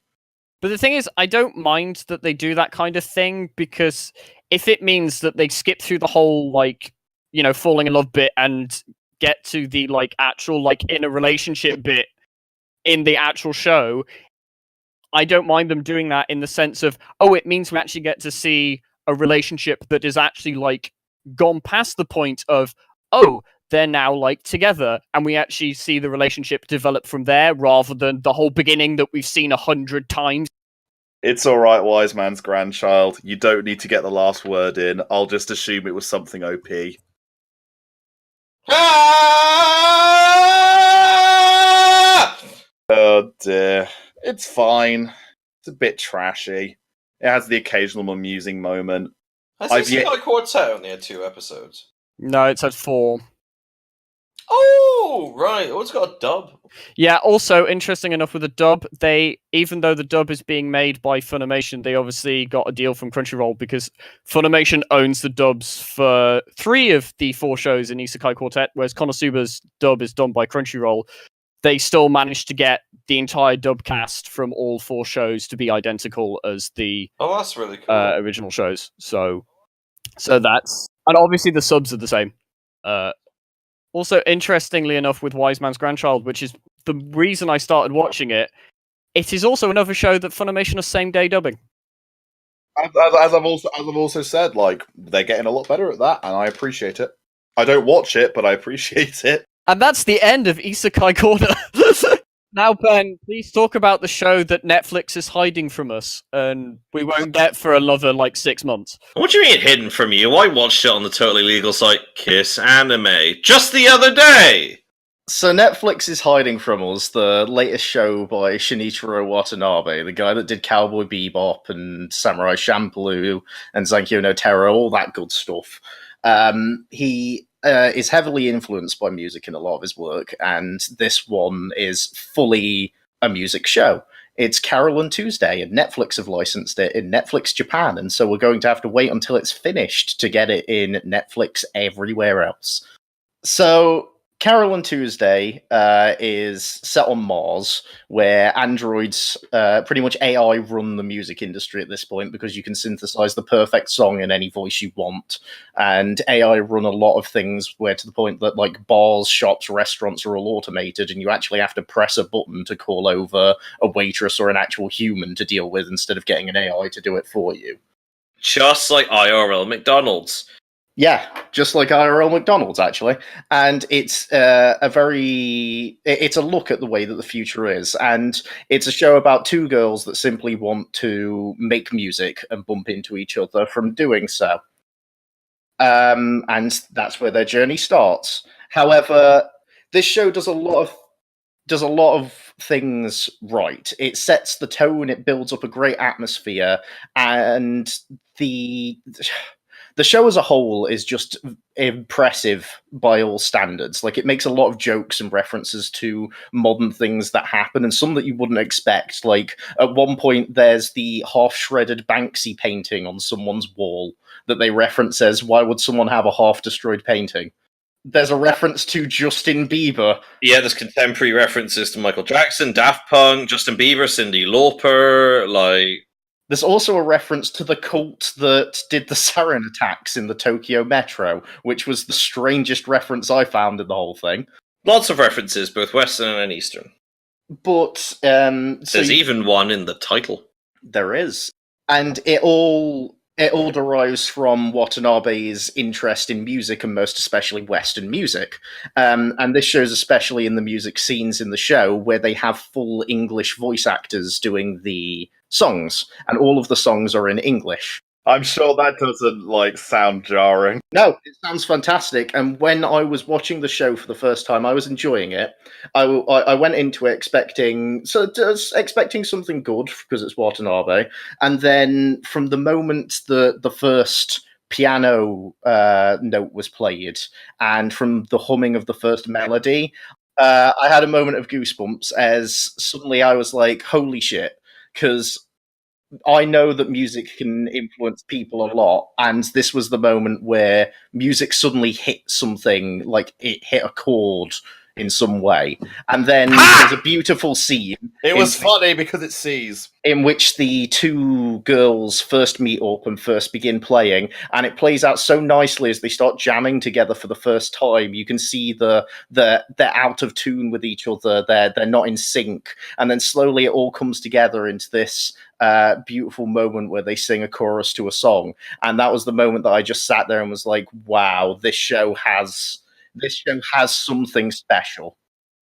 And I gotta say, that is the moment that I just fell in love with the show and fell in love with everything that it had to offer from there. And even still, going back and listening to rewatching that scene and listening to that song, I still get the same chills and moments from it. And it really shows that there is something special. And that's exactly what it tries to do and derive, because it tries to show that you can't synthesize all this stuff and you need the human spirit behind it. And I just think that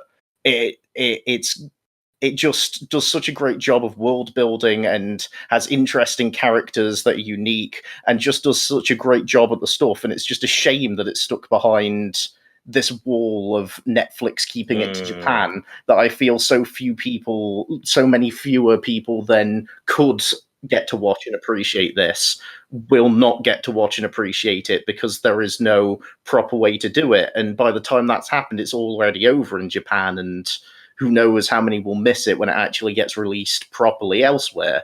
I'd say that we don't need to worry too much about that, in the sense of if it does get released in the West, it'll come all at one go. And I dare say the one thing the Violet Evergarden showed us is the fact that a week-by-week release schedule doesn't really matter, given Netflix's release platform. Everyone got equally hyped for that as they did for Devilman Crybaby. Not to disregard the point at all. I just hope it's not going to run over, because there's going to be those people that have watched it as it's coming out and everything. And then it's going to be like, as everyone's like, holy shit, I just found this show. And you're obviously going to get the people that like, what are you talking about? That aired like a season ago, because it won't be finished until later, because it's 24 episodes. Yeah, I'll say you're not sure anime fan unless you fucking torrent that shit. Right, I will say, there was the hilarious... I don't know if you guys got this back when you used to watch anime, but, whenever you got fan translations, and they'd always use particular words, for example, in the fan translation... Watashi. Yeah, no, it's in the fan translation where someone says, kasa or something, it's fuck! It's not, damn! It's, fuck with an exclamation mark, and it's oh, never change fan subbed anime, never fucking changed. That was fucking brilliant. But yeah, see, it's interesting. Right, so Ben, would you say that the appeal for you for Carol and Tuesday is the emotive core of the show?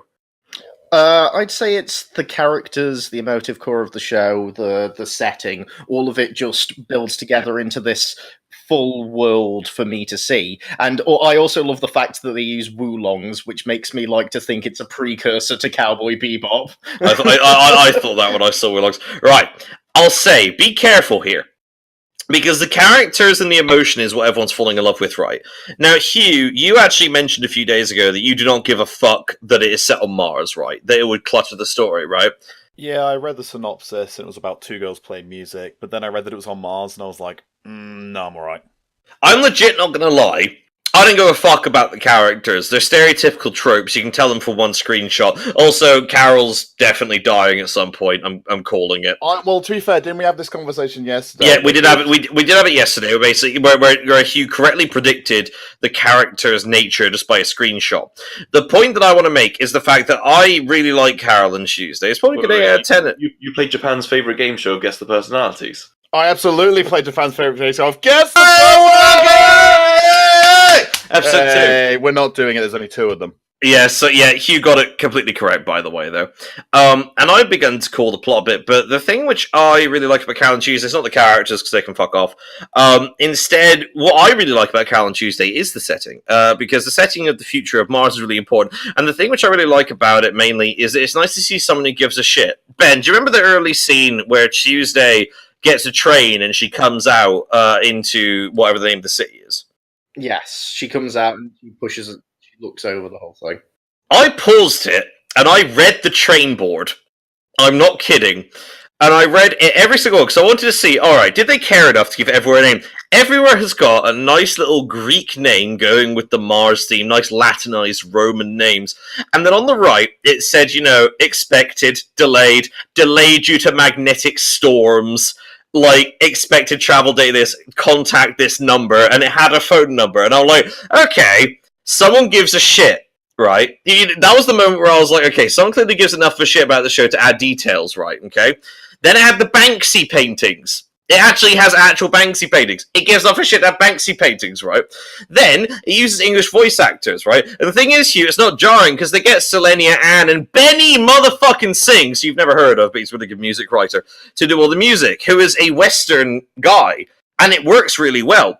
And then you're there like, alright, the fucking WWE meme where I'm slowly getting more erect as time goes on. Then they have a scene where they say AI can make music that makes you feel as good as Michael Jackson or Daft Punk. And then the next scene is where a character has to pretend to cry at a funeral and can't, i.e. she cannot simulate emotion. It will never be as effective as the real thing, underlying the key theme of the show. And like, at this point, I'm like, hold on. There's only so semi-erect I can get, please. Because I'm not in love with the characters. What I'm in love with is I love watching a show where it's very clear that someone gives a shit. And I don't think anyone other than Shiro Watanabe could have made this. It's so musically motivated, and I will say, oh my god, I wish I could write a screenplay where you just write 2.5 minutes, there's music. Oh, that'd be magic. But like, it's very clear that someone gives a shit about this show. And it's nice to see that. Because you know what the other thing which I really like is, because I'm sure that we're all up to date on the etymology of the English spelling of modern day days. We're all up to date on that, yeah? Oh, indeed. Because you know what Tuesday means? Well, so, do you know what Carol means? That's an easy one. Song. It means a song! It's very fucking easy. Do you know what Tuesday means? Day of the Two. It means Day of Mars! It literally translates to Day of Mars, an old line. So it's Song and Day of Mars. Someone gave enough for shit to look at the fucking translation for Day of Mars and then put it into an English name. Like, it's nice to see someone care. That's why I like this show. Fuck you all. There's a lot of love there, and there's a lot of love put into the whole thing, and all the adverts are real. All the signs are real. All the company names are real. All the, like, shows are real. I'm still surprised you like this show at all. I like the craftsmanship. I don't like the content. I knew from the style straight off the get-go, I was like, I love this show, and as I say, like, everything about it just spoke to me. It was like that one show, like A Place Further Than the Universe Is, that you get every year, that's that click, whereas your click has always been like Castlevania, Devilman. Yeah. And so I knew this wasn't your thing. This wasn't your go-to. And so when you came and turned to me after you said, hey, Ben, what are you watching this season? I want to watch some stuff. And I said, well, there's this show that's my favorite, but I don't really think you'll like it. And then you came back and was like, I like it. And I was like, holy fuck, I was wrong. Okay. I will say I like it. I like it in the sense of it's a 6 or 7 out of 10, but I like actually use those ratings. But like, I like the craftsmanship. That's definitely where I'm at. You know it. Like, I don't know if you guys like watching the Olympics. I love watching the Olympics. One time I watched the Olympics, and I've given more of a shit about whitewater rafting in that minute than I think I would about any potential child I'd ever have than when I watched the gold medal for whitewater rafting. I love watching experts in a field that I don't know, because you can still see the passion, and that's what I see in this. Because, like, characters are tropey, the music is nice, admittedly, I do like Benny Sings, I do like the soundtrack. Again, only Shiro Watanabe could have made this, because only Shiro Watanabe knows enough about both anime and music to do this together. But, like, I appreciate the craftsmanship so much behind it.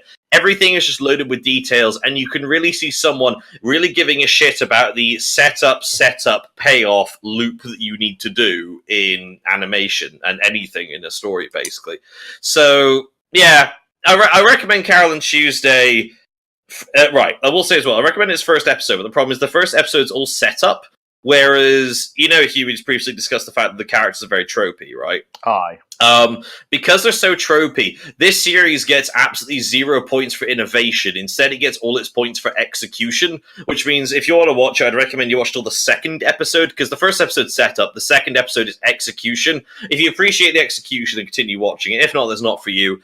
Will I watch it to the end? Maybe. My weird plot sensor's activated with this thing where I'm calling plot threads a few minutes before they happen.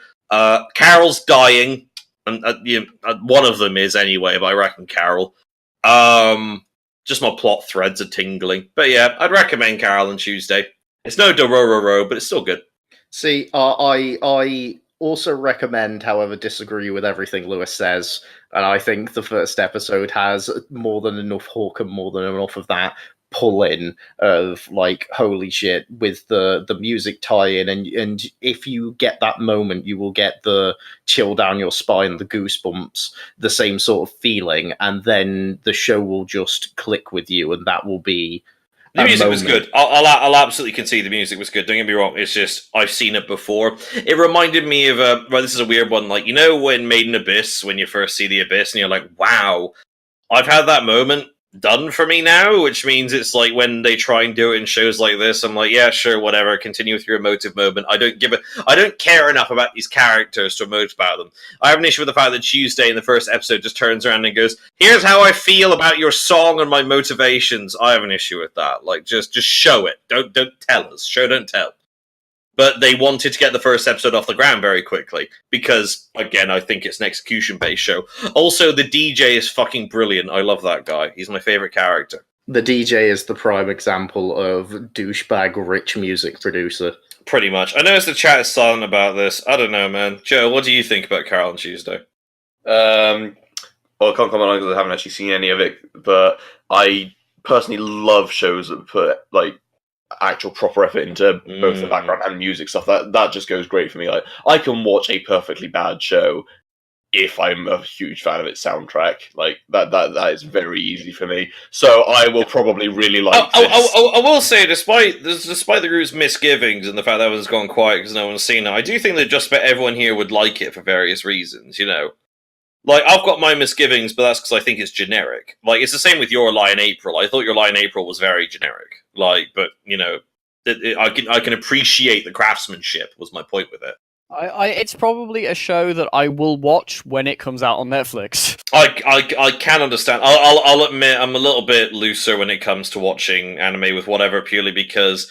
I mean, I'm actually kind of surprised, for being honest, because Alastair, surely you know as well as I do, that watching a dubbed anime usually involves going to some sketchy ass fucking site. Like, it's not like I don't do it. It's just that when I'm already watching a reasonable amount of content, I'd rather just be like, I just rather would watch stuff that I can just watch easily right now. There's a bunch of things that I've missed because of these reasons, and then gone back and watched them later. And sometimes I forget. But it's like, annoyingly, because of the way anime works these days and the fact that they churn out so much every single season, you're always going to miss stuff. Like, it just happens. Oh, yeah. You always miss stuff, and you always miss stuff. It's not necessarily that you always miss the mediocre bad stuff. You sometimes miss a really, really good show because it just wasn't one of the ones that you initially looked at on the list and thought, oh, I might like that. You completely forgot about it, and then by the time the hype has grown up for it, you're like, oh, it's already 4 episodes in, I'll just wait. And then by the time it's, that finishes, the next season comes around and you're already too busy with the next shows to even like get around to doing it, which is annoying. But like, it's just a byproduct of this, like, the way anime works. It's like they just churn out so much of it that it's impossible to watch everything. Quite. Can I convince you with the last one as well, with how much this shit gives a shit about everything? Go ahead. So not only is it called Song and Day of Mars, but the ending theme, Ben, does the ending theme remind you of any songs in particular? None off the top of my head. Well, the verse is set to Video Killed the Radio Star, and the chorus is set to Girls Just Want to Have Fun. Ah. Cyndi Lauper? Okay, fair enough. Yeah, like Cyndi Lauper is one of the first named characters in this, because both characters take influence from her. Of course, very well known for Girls Just Want to Have Fun.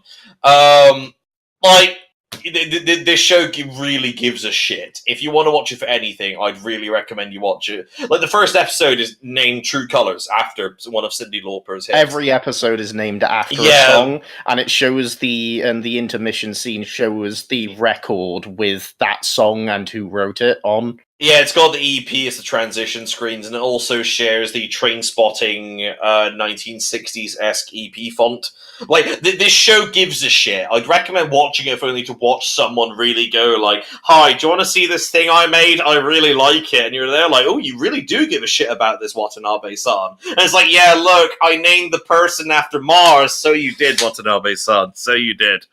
That's all. Hugh's been quiet for too long. What's up? No!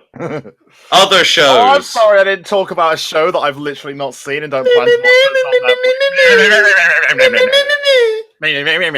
watch. We are approaching the end of the podcast at this point. Does anybody have a show that they have seen that nobody else has that they're like, oh, I quite like this show this season and we haven't managed to talk about it? You could watch shitty Space Dandy if you want to watch something that's stolen from Watanabe but nowhere near as good in Robbie Hachi. Don't watch it, though. You could watch underage pornography if you want to watch Nobunaga Teacher's Young Bride. Can we not? Yes, we can. Dear. Tori Bocchi's pretty funny. What's that?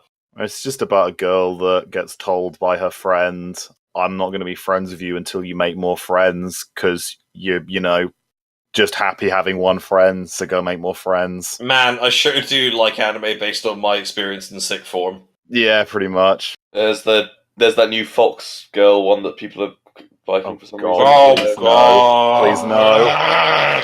No, we're at the mentions part. Like, I'm just mentioning it.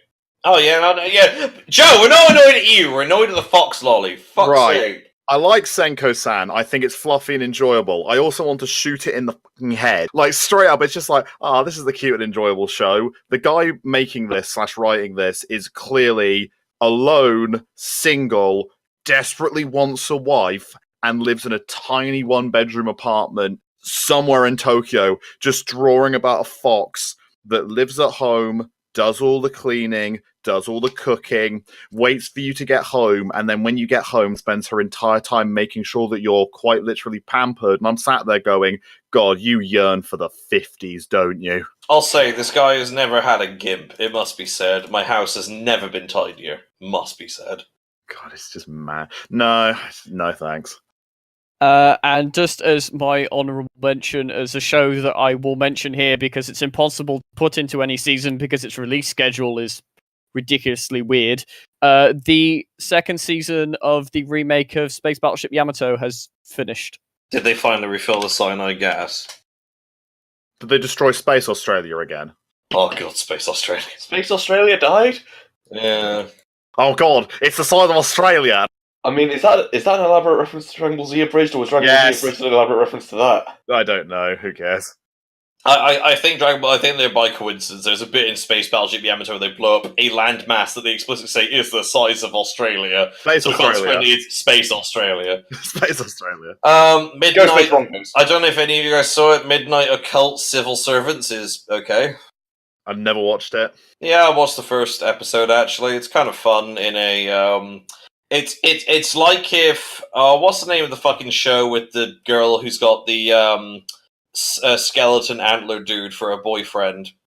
Ancient Magus' Bride. Yeah, it's like a cheap Ancient Magus' Bride from the perspective of a 30-year-old salaryman. It's kind of fun. I liked it.